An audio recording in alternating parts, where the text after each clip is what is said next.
guys.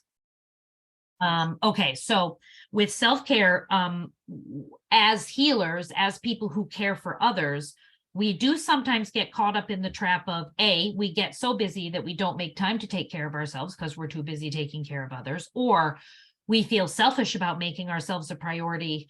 And then the unfortunate thing is that leads to burnout and resentment, and maybe sometimes not even doing the things that we were doing that were bringing us joy in the first place. So we're going to talk about that, but we're also going to talk about things like when you're doing one-on-one sound sessions, or you're doing sound baths, or you're doing things to care for others, that you are taking care of yourselves in the way of body mechanics and setting your room up and your things up so that they're not killing your body to do them. Because if you're, I see this in tuning fork training when we're doing level 2 tuning forks, where people are hunched over doing the training. And if you consider, if you're going to do that a bunch of times every day, your back is going to start to kill you, and then you're not going to want to do it anymore. So, we're going to talk a little expert stuff. I feel like I have a good handle on what self-care is, but I tend to like to look up definitions and see what other people are saying self-care is. That way, maybe I know I'm on the right track. So Everyday Health, they say that self-care is not synonymous with self-indulgence or being selfish. Self-care means taking care of yourself so that you can be healthy, you can be well, you can do your job, you can help and care for others, and you can do all the things you need to and want to accomplish in a day. If you think you've been hearing more about self-care now, you're right. One indicator is that according to Google, the number of searches for self-care has more than doubled since 2015. I feel like that makes sense through COVID. I think COVID really did wake up a lot of us to taking better care of ourselves, to living different lives. I think our sound healing trainings and our mindfulness trainings have become so full because people are looking for new ways to live and new ways to live out there in the world and to help people. And we're also maybe starting to want to rely a little less on mainstream medicine and a little more on ourselves and the natural energy and frequencies and vibrations of the world around us, which I think is pretty cool. There is a really smart dude from Fairfield University in Connecticut that says, the need for self-care is obvious. We have an epidemic of anxiety and depression, and everybody feels it. Self-care is part of the answer to how we can all better cope with daily stressors. It's a lot of the time it's work stress for people, but it's also family stress. It's financial stress. I don't know what's going on where you guys are, but our rent is going through the roof. Our groceries are expensive. Gas is going through the roof. We feel like we're being squeezed on every side, but we're not making any more. And, all these demands are on us to do all these things that we can't figure out how we're ever going to possibly be able to do. And, technology has hastened that stress more and more, because now we're bombarded by everything going wrong in the world. We're bombarded by everything going wrong with everyone we know, or we have access to all of it, good or bad. I really appreciate that connection sometimes, but I also loathe that connection sometimes. People are feeling lonelier and less unable to unwind and slow down, which makes them feel more anxious and overwhelmed by even the simplest tasks. So several organizations and researchers take a health-oriented approach when defining self-care.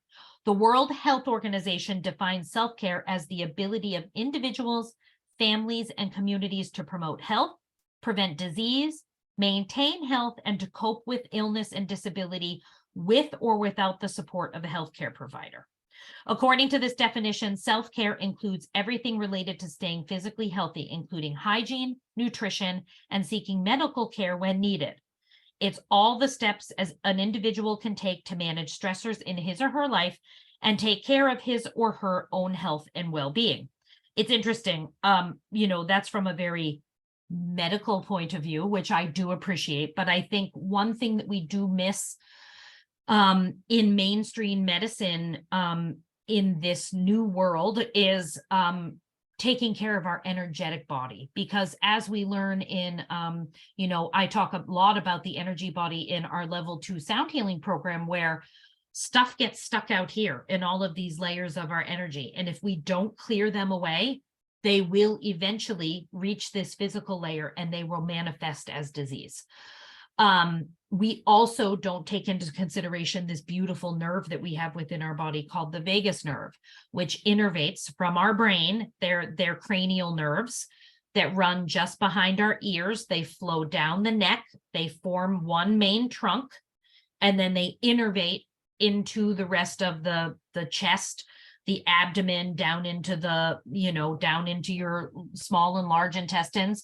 They basically make up 75, these cranial nerves, the vagus nerves, make up 75% of our parasympathetic nerve fibers.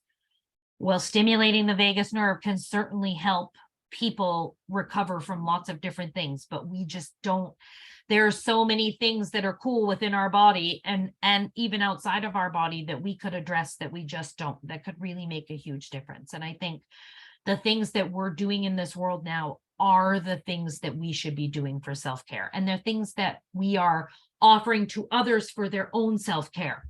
But again, the thing is that we don't always make ourselves a priority. So imagine that, say that you are a nurse and you are nursing during COVID and you are working. Yes, ma'am. Hang on. Okay. I am a nurse and I did work through COVID and I'm right there with you. Okay. Yeah. So my mom is a retired nurse. So I think it was definitely one of those things, and I'm going to keep you unmuted, Ms. Mary, so that you can chime in here, but it was working and working and working and working and working because you were doing what you had to do, but nobody had time to take care of themselves. And you get exhausted and depleted. And then what happens? Your world view becomes extremely bleak. I think we start to lose hope. We are tired, so it's hard to look on the bright side. And even if there is no bright side, when you're not feeling tired and run down, it is easier to find it, or to find that strength within yourself to keep going and want to keep going. But as you get more worn down and more worn down, it really does become a resentment. And then during COVID, they were dealing with people who didn't believe that what they had was COVID. And then there was lots of abuse going on and all of that. And now we're seeing this record number of nurses leaving the field. We're seeing this record number of hospitals being understaffed. We're seeing all of these things where we now have a young nursing workforce out there, which is great. But the experience isn't there like it used to be. So there's so much, and not that broke down because of lack of self-care, but we didn't promote it. We didn't make it a priority because we had so much more going on. And we can always find excuses to not care for ourselves, but it's in those moments that we absolutely have to take the time, because we need nurses, we need doctors, we need healers, we need people who are out here able to do what needs to be done from the perspective that we need it done from. And we can't do that if we are all too tired and drained from giving everything we have. And I think it is an amazing, I love meeting people who want to give everything they have. I think they are the most beautiful people in the world, but most of the time they're the most exhausted, and they're the ones who feel like doormats, and there's the ones who burn out first. And we need people like us to keep going. So, I don't know if, if anybody, but that's a very bleak view of self-care, but it's a big example that we've just been through. And I think for me, my mom has a group of nurse friends that all retired at the same time, and they all spend time together. And it is something that I think they all talk about is that they never took care of themselves as much as they wish they had. And now they're all having to have surgeries, and they all have bad feet and legs from standing on their legs for 12 hours. And all of these things are happening to them now because they didn't make themselves a priority when they were actively caring for other people. So I think. But I'm glad they got a chance to be together and support each other now. For sure. And they definitely. Because sometimes it can be a very lonely life because you prioritize your work over everything else. For sure. And you're encouraged to do that from your employers and from your Yes. patients, but you build resentment with the community around you outside of work. And then when you're retired, you're alone with those Yeah. problems, you know? Yeah. Yeah. There's even, just real quick, there's even a service for nurses, and they will come to your funeral. And they're like a group Oh, of nurses that dress in a certain uniform, and they come to the funeral of nurses that have, you know, because of that lifetime service, you wow. know. And I just thought that was such a beautiful thing, because I'm Wow. not alone right now, but I could see myself falling into that situation, you know. 100%. And Yeah, yeah. I think that is also a trend that does hit our elderly population in general as well, is the Mhm. isolation and the wow, that's really cool. And that actually really inspires me to maybe start doing some sound baths for you know, the nursing community, the doctor community, the caregiver community Right, of yes. Sarasota, because sometimes we forget about that for sure. And you know, once COVID is gone, right? Mhm. We kind of forget about all of the sacrifices and things that were made, right? So yeah, that's right, it's gone. So Mhm. yeah. Okay, thanks, Miss Mary. Okay, so um now to kind of equate that to what we're doing here is you know, we have to make sure that when we're working with people, we are protecting ourselves. I think no matter what kind of job you're doing, when I was doing massage, I had to really worry about this because you're coming into physical contact with people. But I think when anybody comes in and they open up their energy to you, whether it's sound healing, whether it's no matter where this situation is happening, there's an energy exchange happening. And for someone who is not feeling well, for someone who is sick, for someone whose energy is down or off, they become energy suckers and they don't know they're doing it. Sometimes it's just they need more energy. So they're taking it from whoever they can get it from. And if you don't have the proper things, protections in place, you could actually have your energy stolen. I don't know if you've ever been with someone who, when you leave them, you feel exhausted and you go, oh my gosh, every time I'm done being with this person, I need a nap.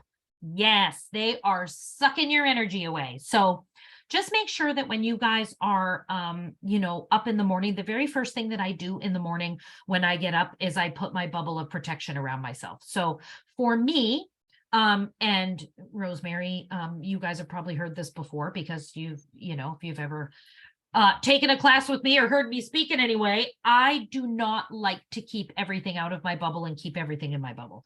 I'm an empathic person. When I was a kid, I was the sensitive kid, you know, that kid that cried all the time. I'm very proud of that now, but you know, back then we were the sensitive kids. I get a lot of stuff that my clients don't say. I can, when a client comes in, we have a conversation, I can feel the things they're not saying. That really helps me in my sessions with them. So I will say, when I set my bubble of protection, I set the intention that whatever needs to come in comes in for my highest good. Whatever needs to go out goes out for my highest good, but that I am protected at all times.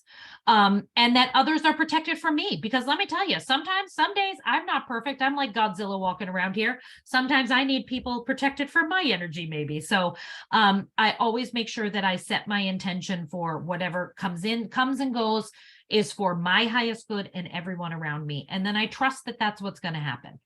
And you know what? When I do trust that, it happens. Now, when I first started putting up this bubble of protection, it was something that I would have to think about all day long. And before I'd go into each massage, I would make sure to reactivate it. And now it's something that I've been doing for so long that I think about it in the morning. I put that protection up and then I don't think about it again.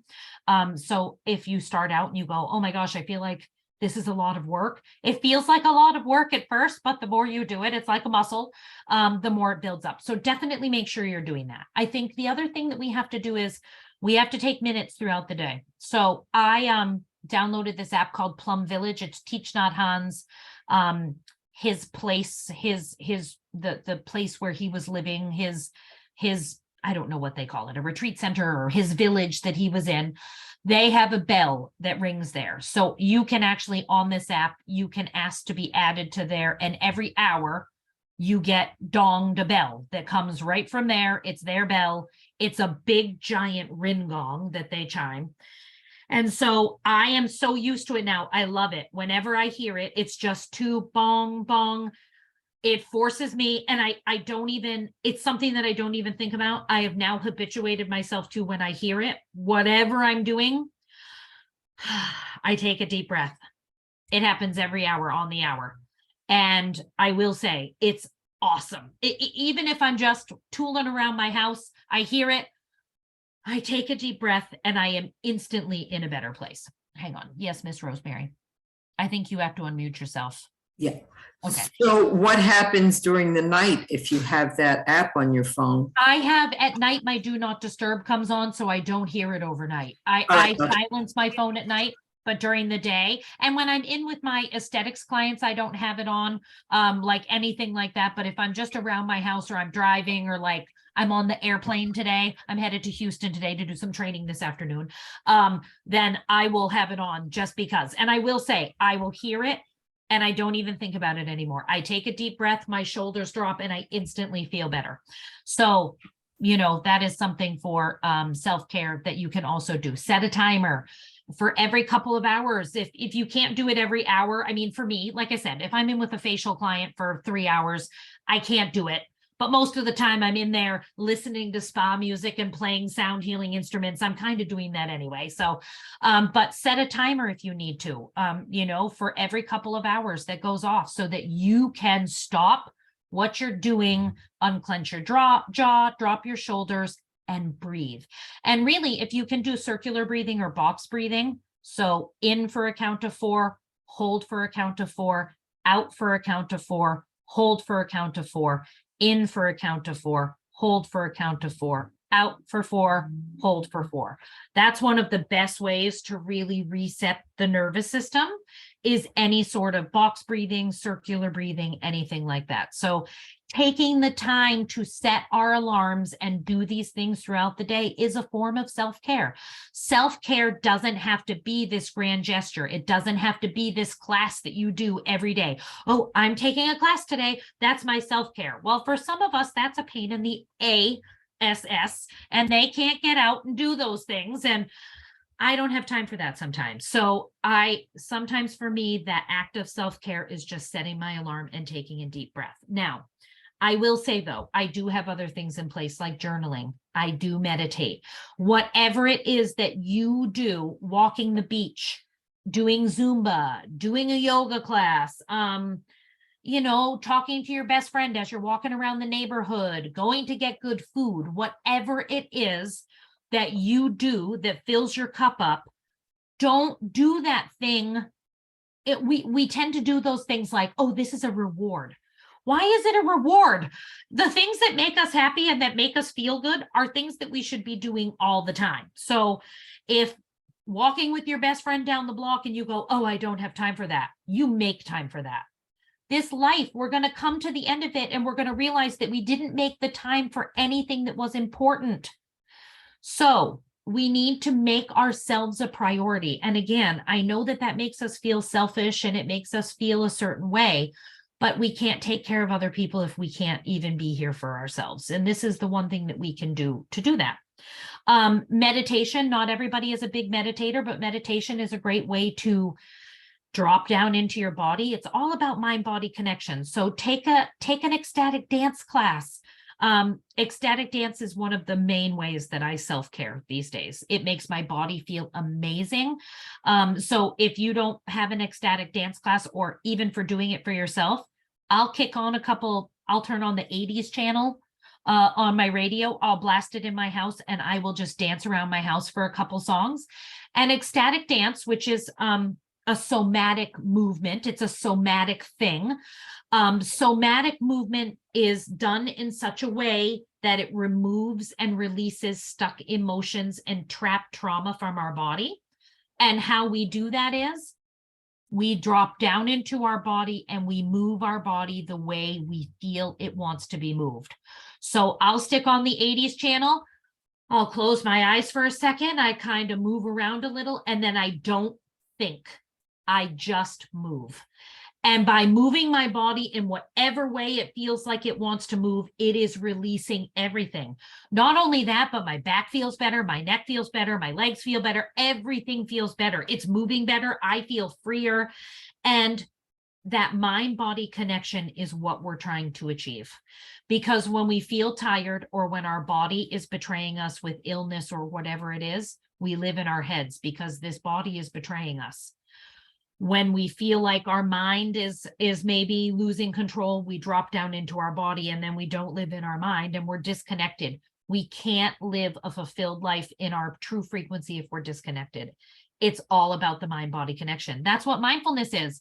Mindfulness is mind-body connection. And without it, you can't be in the present moment. So self-care practices are really good if they are those mind-body connection things. So meditation, dancing, even journaling, because journaling, I know for me, journaling, I really drop down. Most of the time I'm journaling about something, I was just telling Mary, that my sister's just been diagnosed with breast cancer, and my sister and I haven't spoken for almost a year now. And so I find that journaling has really helped me get all of the stuff that happens up here that just won't quit out of me. And they really have done studies that with journaling, that energy travels from your brain down your arm, out the pen onto the paper, and that you really do feel like you truly have almost gotten those thoughts out. And I feel like journaling definitely does that for me. Yes, Ms. Mary. So when I moved from Florida to Maine, my daughter decided that she would cut me off from her life. She blocked me. She threatens me if I try to email or call or text. I can't see the grandkids. I was literally just like turned away. And it was so painful, Yeah. and I couldn't see that it was her pain that, and so I went through a bunch of different counseling, but journaling in the end is helping me the most. Because, and that's, one of the last things that I just recently went back for a few counseling visits.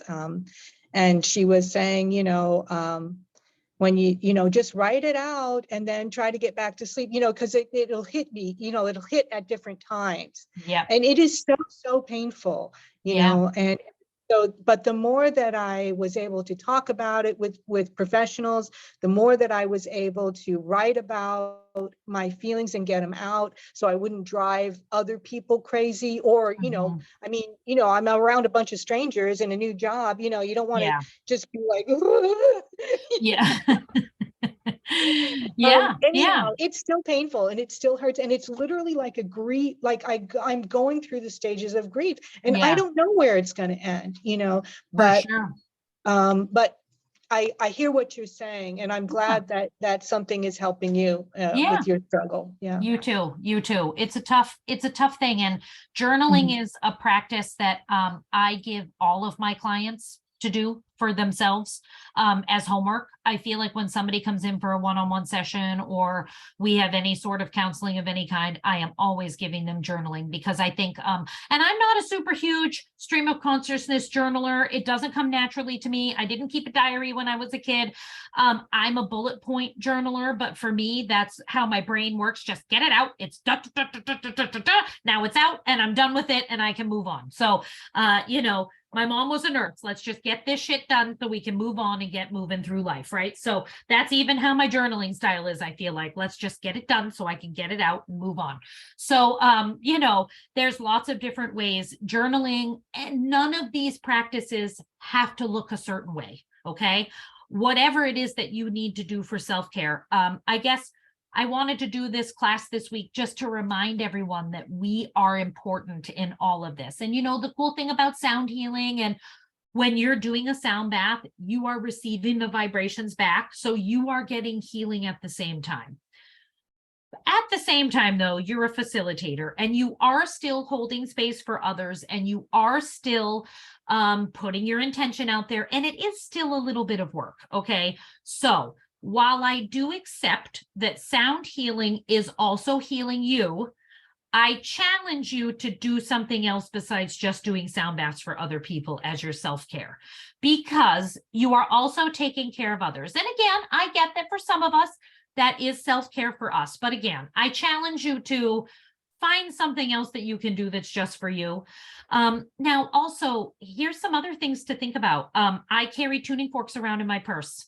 When I leave a situation, when I'm feeling heavy emotions, when I'm like you, Mary, every now and then my sister will pop into my thoughts or something will happen and I'll start to go down that rabbit hole of lots of things. I'll take my tuning forks out.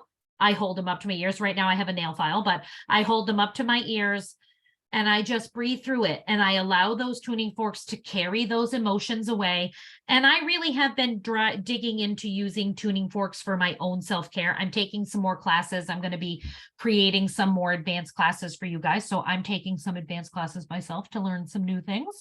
And, you know, I have really been digging into them for self-care, and they really are amazing tools. So if you have a Remo drum at home and you feel like you need to get emotions out of you, hold that drum up in front of you and vibrate it from your head all the way down. All of the sound healing instruments that you're going to use on someone else, you can use on yourself for your personal care as well. So don't discount those things. I carry around, I have a Himalayan bowl that rolls around the floorboards of the back seat of my car, and I take it out and chime it and do it with whenever I need it, on other people, on myself, on, you know, don't hesitate to use the tools that you've bought to heal others, to heal yourself too. They actually, I think, hold more healing potential when you've infused your own healing and your own experiences within them. Also, don't hesitate to scream at the top of your lungs or cry or whatever it is. If you know, I meet with people sometimes who are dealing with things that I can't even comprehend. And while I'm in my sessions with them, I'm able to, you know, be there with them and be empathetic. But then when they leave, I feel like I have some sort of slimy serpent that's invaded me that I can't get out because all of that information is so heavy. Sometimes I get in my car in the parking lot of my building and I scream at the top of my lungs. And I almost imagine all of that energy coming out of me.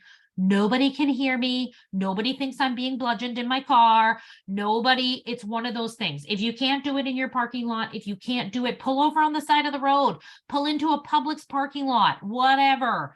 I find that sometimes there's emotions that I can't get out any other way than sometimes screaming at the top of my lungs. So I'm just saying, Epsom salt baths are great ways. You can create rituals out of an Epsom salt bath, light candles, do some essential oils, do some Epsom salt. Taking a bath, taking that time to honor yourself is not selfish. So go walk the beach, go take a swim. But make sure that if you're doing coaching or counseling or doing sound sessions, with any sort of ailment or heavy domestic violence, whatever it is, PTSD, you have got to make sure that you're not taking that on. And sometimes it's hard for us to know if we're taking it on until it's too late. So I would say, even if you don't know if you're taking things on, do things to take care of yourself.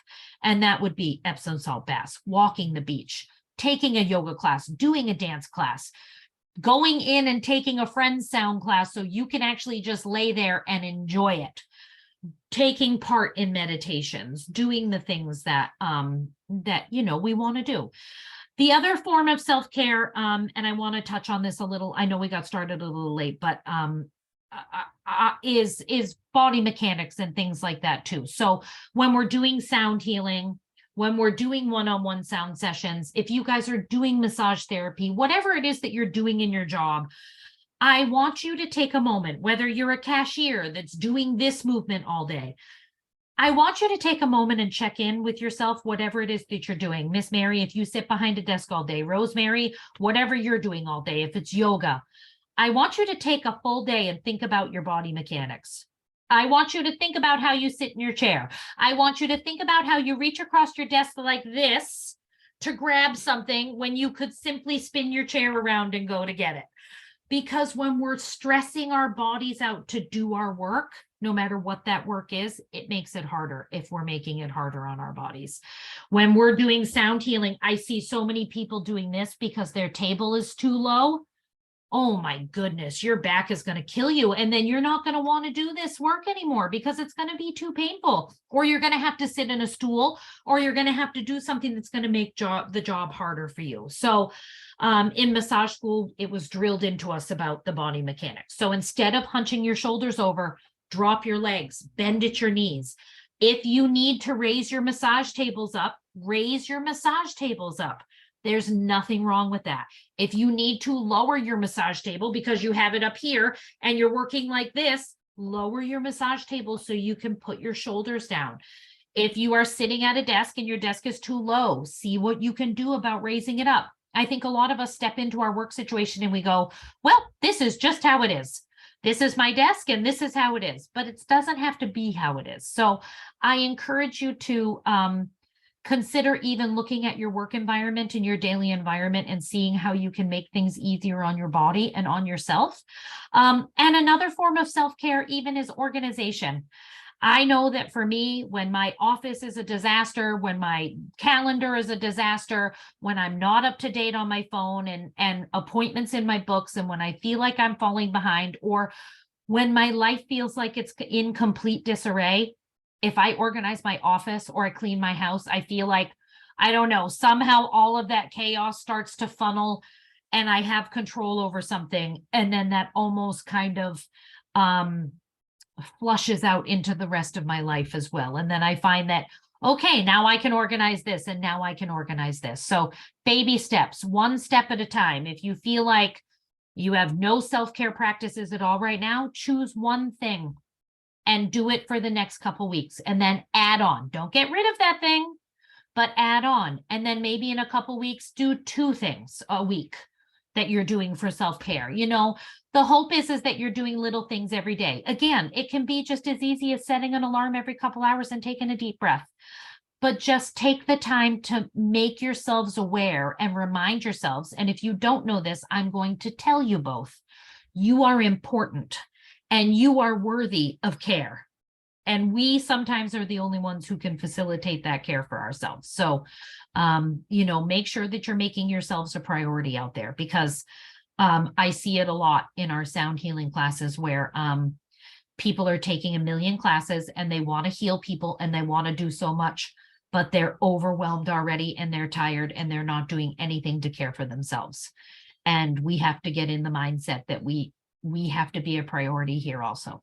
Okay. So whatever it is that you guys do, I would love if you would check in with me on the Mighty Network and tell me what you've been up to for your self-care. And you know, if you guys ever have any questions or anybody wants to ask me about some things they maybe could do, reach out to me on the Mighty Network. There's a chat feature there. You guys can reach out to me anytime. Sometimes it might take me a day or 2 to get back to you, depending on what my schedule looks like, but I'll always get back to you. I was doing these classes every Sunday, but because of our travel schedule and things, I'm just kind of going to be putting these classes out there whenever I can. So look out for them. I will post them as an event and, you know, hopefully I can keep them around the same time. I'll do my best, but they're probably going to be changing different days and things as things get moving forward. So we'll see how it goes. All right. Anybody have anything else they want to say? Anything? Yes, Miss Rosemary. I don't know. Becky, just to go back, just I'm gonna look up some, like, you know, Google searches on journaling. Yeah. Because I'm like you, I never did a diary in my life. And For sure. I say, so what do I put on the page? For sure. And I can send you some stuff on journaling. I have a whole thing. If you go through my lessons, I think I have a lesson. Yeah, that's what I was gonna do. I was gonna go on my lessons and find your. Yeah. And there's a PDF file in there. There's a Word document that you can download. I'm where gonna I do take the whole you thing. through, I know. the different types of journals and different ways that you can journal, and even creating your own journal. You really want to have a journal that speaks to you, that makes you happy when you look at it. We're more apt to journal when we look at it and go, oh, there's my journal. It's just human nature, I guess. It's like a Buddha book or something, but yeah. So, and then the other thing is, just let me know when we could have a talk about You got it. the level 3. You got it. You got All it. right. Yes, I'll reach out to you through the next. Mary, it was so nice to meet you. You too. It was All so right. nice. Listen, Becky, I want to know how I can get one of those 3-hour facials you were talking about. No. You live in Maine now? Yeah, I'll have to come down on vacation. Well, for sure. I'm actually from New Hampshire. I was just up there. I still have family in New Hampshire. That's where I grew up. Well, was in yeah, the I'm White going Mountains there. of New You know Hampshire. what? I had booked already time off to go back for the grandkids' birthday in March. They're both their birth, and I know I can't see them, and it's just too painful. Yeah, So I am going to send something to other grandma's house because I don't have any other connection. for sure. But we're going to go to New Hampshire and enjoy the White Mountains. Like, it's so hard, but I never Yeah. thought any of this would be happening, and here it is. And Yeah, but it's the right thing. Being here is the right thing for me. My For stress sure. levels are so much lower. She's And- the only thing. She's the only thing that is causing me suffering sure. right now. And Yeah. sometimes we have to know that these things aren't about us, it's about them. Yeah. I know who I am. I know that I'm Mhm. not perfect and I was never a Mhm. perfect sister, but I do know who I am as a person. Mhm. And all of this is happening for her. It Yeah. really is. It's not happening for me. It's happening for her. So I think Yeah. we And just have to keep Rosemary, our my perspective on journaling that. is just being able to write what I want to say. And sometimes I'm Yeah. angry, and I would Oh, never yeah. do that.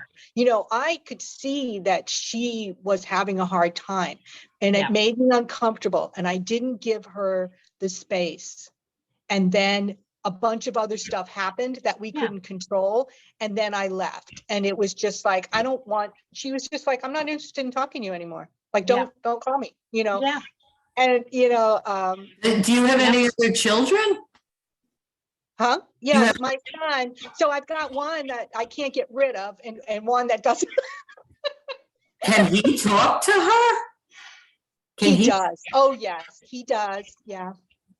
Yeah. And sometimes you just have Yeah. to let things be for a while. Yeah. you know? Yeah.